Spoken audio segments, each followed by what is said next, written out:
Good afternoon, Grace Community Church. Pastor Billy here with your daily devotional. We are going to jump into the Gospel of John, chapter 16, verses 1 through 15. I hope you guys are having a great day today. Hope things are going well. Middle of the week, you're almost to the weekend, and restaurants are opening up this weekend. Things are improving.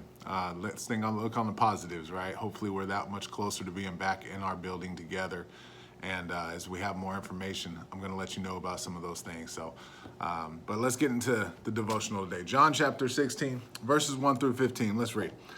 These are the words of Jesus as he's continuing to prepare his disciples for his departure. All this I have told you so that you will not fall away.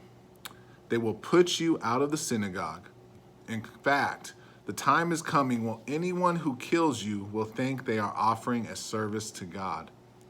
They will do such things because they have not known the Father or me.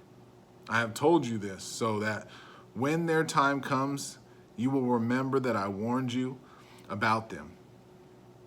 I did not tell you this from the beginning because I was with you, but now I am going to him who sent me. None of you ask me where you are going.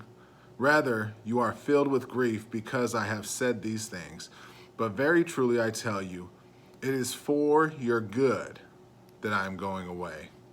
Unless I go away, the advocate will not come to you. But if I go, I will send him to you.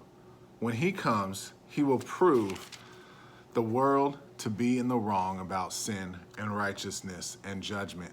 About sin, because people do not believe in me. About righteousness, because I am going to the Father, where you can see me no longer.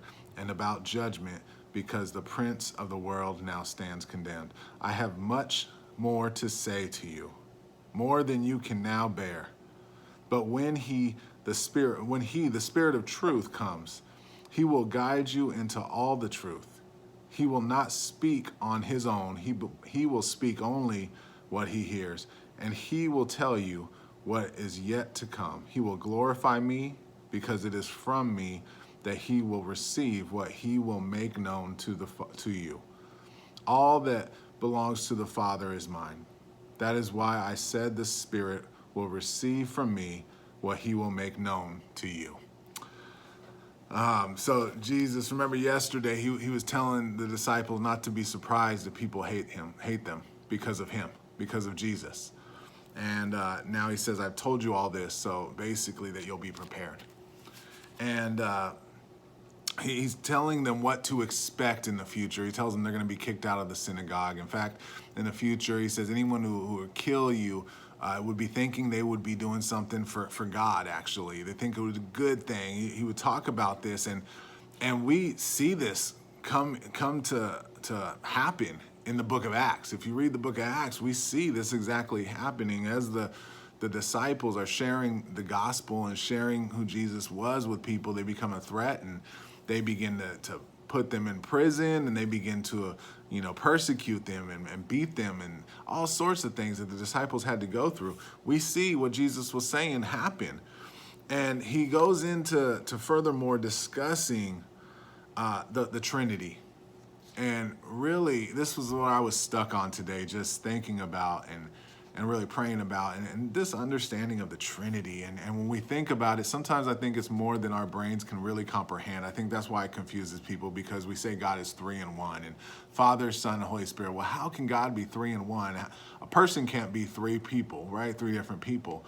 I think that's where I always lose. That's where confusion comes in for a lot of people, because we are trying to relate a spiritual thing to our human thing, right? We're trying to compare those two and our human understanding to a spiritual understanding, and it's something totally different. This is why we can never fully understand all of God while we are here.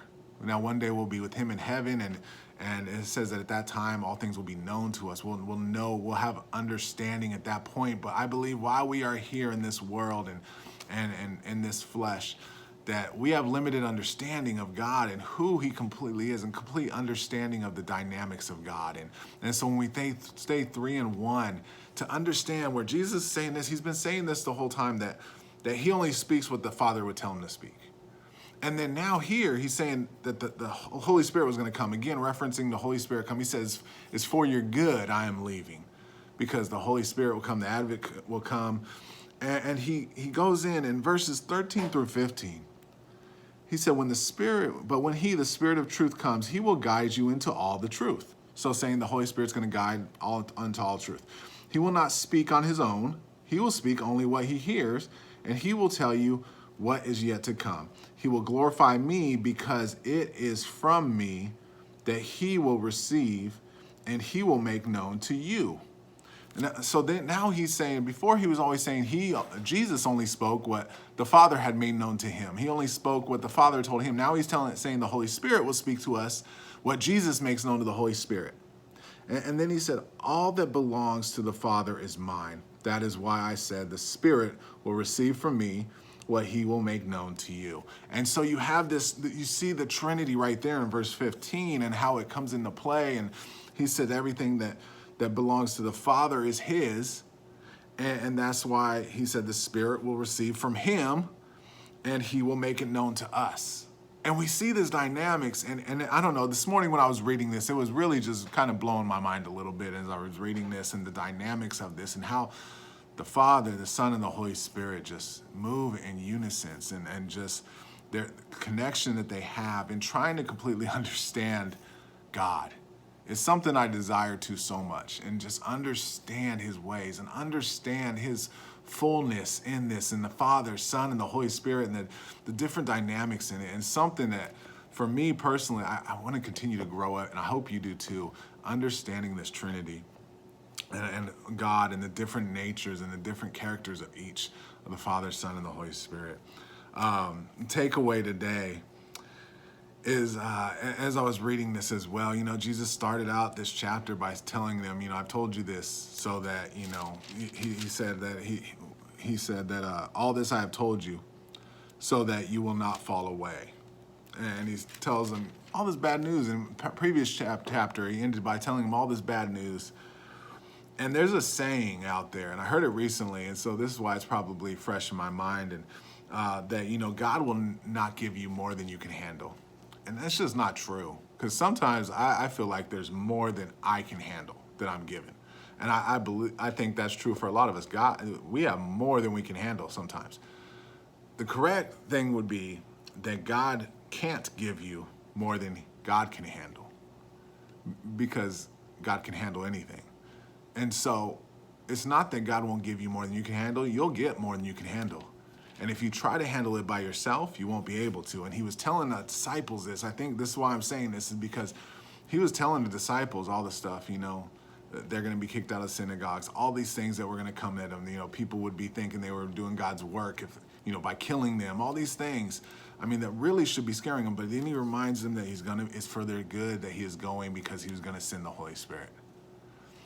And even in those times when we feel like things are more than we can handle, and they probably are, even right now, some of us feel like this is more than we can handle, what's going on in the world right now with the pandemic and shelter in place and all these different things.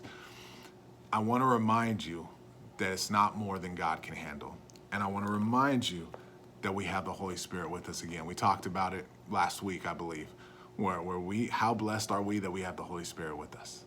And the Holy Spirit can handle it. God can handle it. We need to remember that right now. This is a takeaway with things we are facing. I know they're hard, but at least people aren't out killing us right now, right? At least we're not having to deal with that like the disciples. Disciples were having to worry about that. They had it even harder. We can get through this. Not because, a lot of times there's all these things that we can do this. No, God can do this. God can get us through this during this time. And, this is a reminder today that we have the Holy Spirit in us, and we can get through whatever comes our way, not because of us, but God can get through it. Church, I hope this encourages you today. We'll be back tomorrow with another one, and look forward to this weekend as we finish off the Unstuck series. Hope you make plans to join us Sunday morning for that. God bless you guys. We'll see you later.